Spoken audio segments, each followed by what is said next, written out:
Hello everybody, Christian from Treasure Town here, and today we're going to be talking about silver and why it is super similar to Bitcoin. So physical silver being quite similar to Bitcoin, I think that a lot of especially the early days, sort of the pure purposes of the two are relatively similar. So that's what I'm going to be talking through. Maybe you agree, maybe you don't agree, but watch the video and let me know your thoughts because I think that's an interesting analogy and I'm curious what you have to say.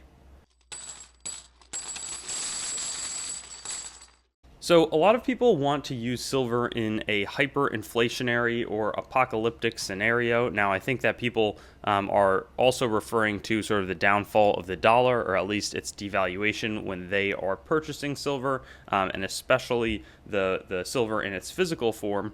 But I think that another sort of factor that people also consider is how trackable it is in terms of, can the government trace my money? So right now, I do pay taxes and I have basis in everything. So this right here is, the government technically does know about it because I file an inventory. But a lot of people who own physical silver, because they're not required to, are not going to be telling the government exactly what they have. And a stack like this, a few pounds of silver, nobody's going to be aware of it outside of whoever owns it and maybe the few people that you tell that also own it. So right here, you have a nice spread, but there's no active tracking on it. Now, I think that has been a little bit debunked with Bitcoin because of people being able to claw back some of the ransoms in terms of how there's different wallets that can be tracked in terms of the Bitcoin. But at the same time, a lot of people are still using it. I think it's a pretty small percentage of the actual fees or the actual transactions enabled by Bitcoin. But to do things that are sort of off the grid, now they may be illicit, they may not be, but people don't want to be tracked. I've heard of it being used to facilitate some collectibles transactions, all types of different things. But similar to silver in terms of, there are people trying to use it to transact to get around the rules. Now, I think that there's pretty clear, laws on this, that there's not, and that's why I don't really encourage people to do anything that's going to be violating the law, violating the, that's why I don't encourage people basically to be trading silver, at 20, paying somebody $1,000 in a silver bar instead of a, and not reporting that. I think that's very important to report everything. That's why I'm saying I have it all in the books. But I think that there is a faction of people that views silver favorably and does even trade it because they're able to, have a store value that's mutually agreed upon that's not being tracked. And that's why I brought some coins up, some old Australian coins. So 1910 3 pence. Here's the 1941 Australian coins. These are 92.5% silver. They're nice coins, but they're tiny. And, the reason that they have value is because people decided that they were worth money, and that they would be accepted for small transactions because of the silver that was contained in them. So today, this doesn't even have, maybe it has closing in on, 80 cents. There's not a huge amount of actual silver value in this, but it was still well valued. 3 pence, sort of the smallest silver denomination at that time. Let's go back another 100 years or so. Right here is in 1839, 1.5 pence. Also, they received Queen Victoria from Great Britain. That is a tiny, tiny silver coin. It's smaller even, and it's not even being focused on here. It's smaller even than something like a 3-cent piece, or at least it feels smaller than that in the United States, but probably relatively similar. But these are very, very small amounts of silver that people were using because it's only recent that all of our transactions are electronic. Cash transactions is something that is not really super common today. It used to be, maybe you'd probably get a receipt, but there probably wasn't much in the way of federal mandates because the infrastructure did not exist where the government could tax the people and make sure that they get their cut on all the transactions. I mean, maybe New Hampshire doesn't have the sales tax and an estate tax, but they do have property taxes. There's taxes all over the place these days. Federal income tax was, I think, still, the United States has been around longer without a federal income tax as opposed to with a federal income tax, even though it's been here for probably over a century, a little bit at this point. But the point being that silver and gold and I think gold is included in this, but it's a lot more challenging to use for like small little transactions, and it's probably even better, the silver, than Bitcoin in terms of facilitating person to person when you're meeting in person. Now, Bitcoin can obviously be sent anywhere, but the problem is the sending and receiving fees.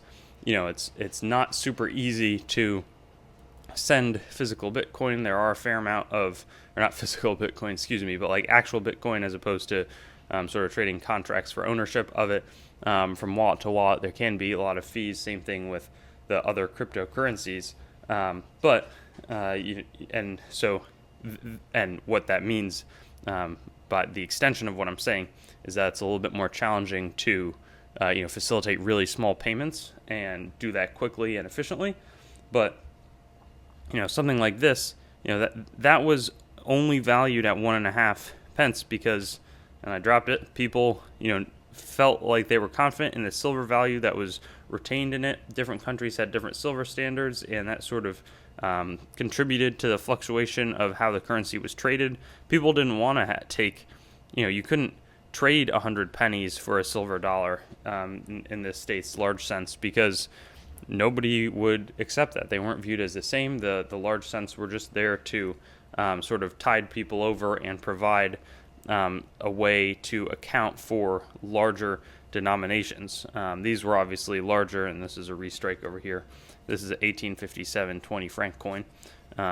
This would have been the larger transactions. Then you come in, and everybody would know what the Australian sixpence. This was actually minted in the States. You can see the Denver mint mark on that one. But this one being sterling silver, you understand that's how you're trading that.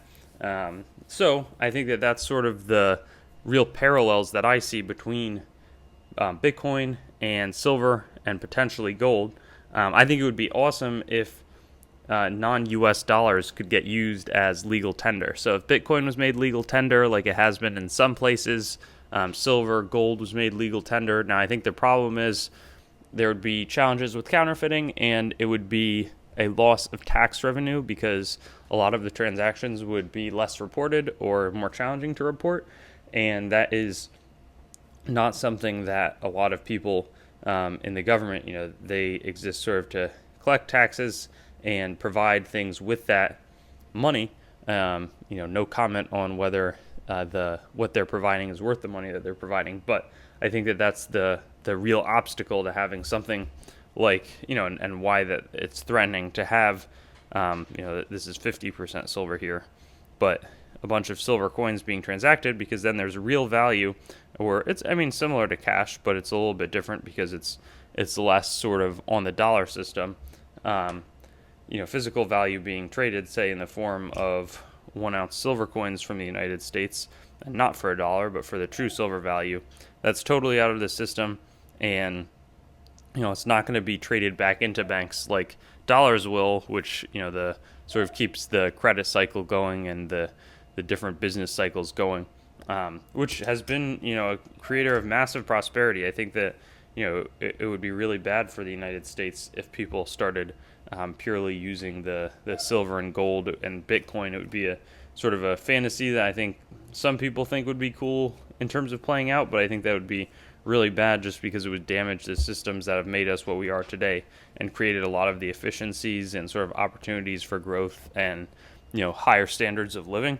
I think that that's something a lot of people don't think about as a main negative, that like it's a lot tougher to do, I don't know, massive lending, or and maybe we live in a credit bubble, but maybe it's just sort of the system that we have, and the Fed has certainly enabled a lot of good things. You just sort of wonder what's at the end of the tunnel, and if it's going to come as soon as the doomsayers are saying it will, or maybe we can keep having a situation like we have had of immense prosperity and higher standards of living.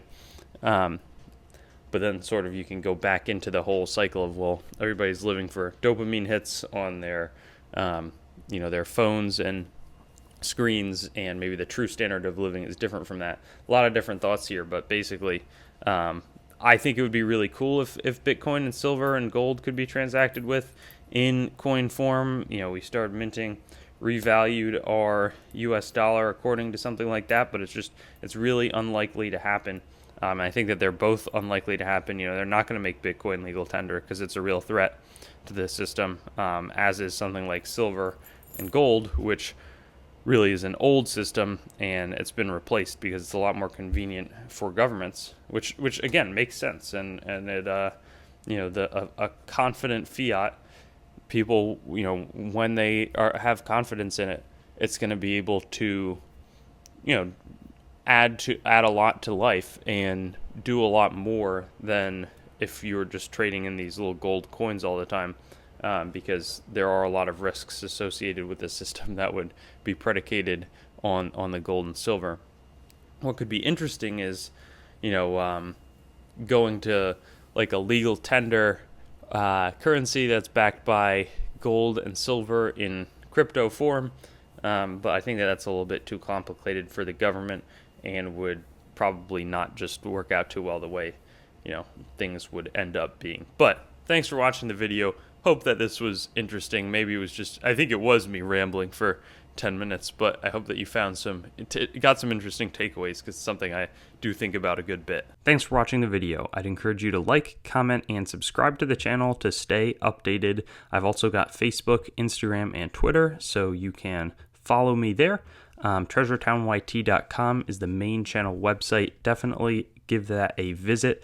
I've got a lot of information about me up there and the channel. CoinGrabBag.com as well currently redirects there, but it's some good opportunities for very fair grab bags, both made by me and other sellers. A lot of different options, so that's a good way to support. There's also TreasuretownCoins.com. In the future, my coin dealing operation will be done out of that website. CoinMeltPrice.com for updates on the melt prices of your coins, both US and world. A lot of resources in that website. And then CoinsMetalsCards.com, being developed right now as a marketplace and news source for coins, metals, cards, and collectibles in general. So I'll see you on my future videos. Looking forward to seeing you there, and hope you have a good day.